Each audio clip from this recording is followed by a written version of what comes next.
বাংলাদেশ নৌবাহিনী 2017 সালে প্রথমবারের মতো সাবমেরিন যুক্ত করে নিজেদের বহরে, আর এর মাধ্যমেই বাংলাদেশ প্রবেশ করে সাবমেরিন অপারেটিং নেশন ক্লাবে।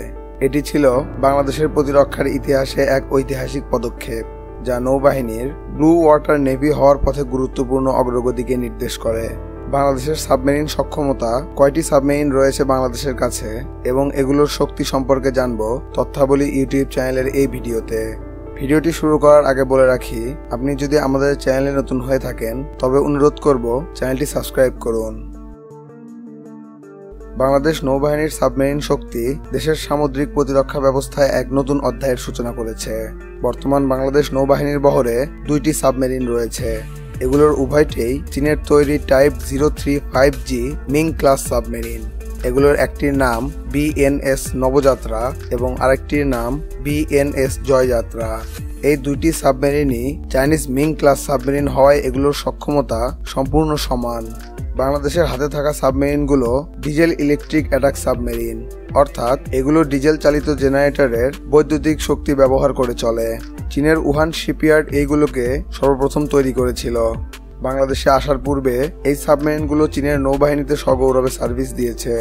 বাংলাদেশের হাতে থাকা সাবমেরিনগুলো লম্বায় প্রায় 76 মিটার এবং প্রস্থ প্রায় 7 মিটার। পানির নিচে এগুলোর ওজন দাঁড়ায় 2100 টন। ডিজেল ইলেকট্রিক মোটরের সাহায্যে এগুলো পানির নিচে প্রায় 33 কিলোমিটার প্রতি ঘন্টা বেগে ছুটতে পারে। এই সাবমেরিনগুলো প্রায় 57 জন নাবিক নিয়ে 30 থেকে 45 দিন পর্যন্ত মিশন পরিচালনা করতে পারে।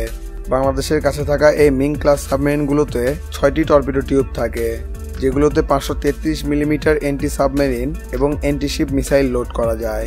এগুলোর পাশাপাশি এই সাবমেরিনগুলো সমুদ্র মাইন স্থাপনেও বেশ পারদর্শী।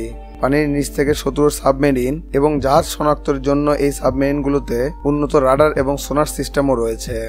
বাংলাদেশের সাবমেরিনগুলোর প্রধান ঘাঁটি বর্তমান কক্সবাজারের পেকুয়ায় অবস্থিত BNS Sheikh Hasina submarine base, যা 2023 সালে যাত্রা শুরু করে। এটি দক্ষিণ এশিয়ার অন্যতম আধুনিক এবং সুরক্ষিত সাবমেরিন ঘাঁটি, যেখানে রয়েছে torpedo maintenance facility, submarine decking jetty, crew প্রশিক্ষণ কেন্দ্র এবং আধুনিক যোগাযোগ ও সোনার সিস্টেম। বাংলাদেশের 1,18,813 বর্গ কিলোমিটার সামুদ্রিক অর্থনৈতিক অঞ্চল এবং বঙ্গোপসাগরের সামরিক ভারসাম্য রক্ষায় বাংলাদেশের সাবমেরিন শক্তির গুরুত্ব অপরিসীম। বিশেষ করে সমুদ্র প্রতিরক্ষা জোরদার করা, নৌযুদ্ধের প্রস্তুতি বৃদ্ধি, মেরিটাইম সিকিউরিটি ও নজরদারি, বঙ্গোপসাগরে আঞ্চলিক ভারসাম্য রক্ষা এবং বেসামরিক অপারেশন যেমন উদ্ধার, গবেষণা এবং মানবিক সহায়তায় ভূমিকা রাখার জন্য এই সাবমেরিন শক্তি বাংলাদেশের জন্য অত্যন্ত কৌশলগত। বাংলাদেশ নৌবাহিনী ফোর্সেস গোল 2030 অনুযায়ী ভবিষ্যতে নতুন এয়ার ইন্ডিপেন্ডেন্ট পপুলেশন বা এআইপি প্রযুক্তির সাবমেরিন কেনার পরিকল্পনা করছে। পাশাপাশি আন্ডার ওয়াটার সার্ভেইলেন্স সিস্টেম এবং ড্রোন সাবমেরিন যুক্ত করার দিকেও নজর দিচ্ছে বাংলাদেশ নৌবাহিনী। বাংলাদেশ নৌবাহিনীর সাবমেরিন সক্ষমতা সম্পর্কে আপনার যে কোনো মতামত আমাদের জানাতে কমেন্ট করুন।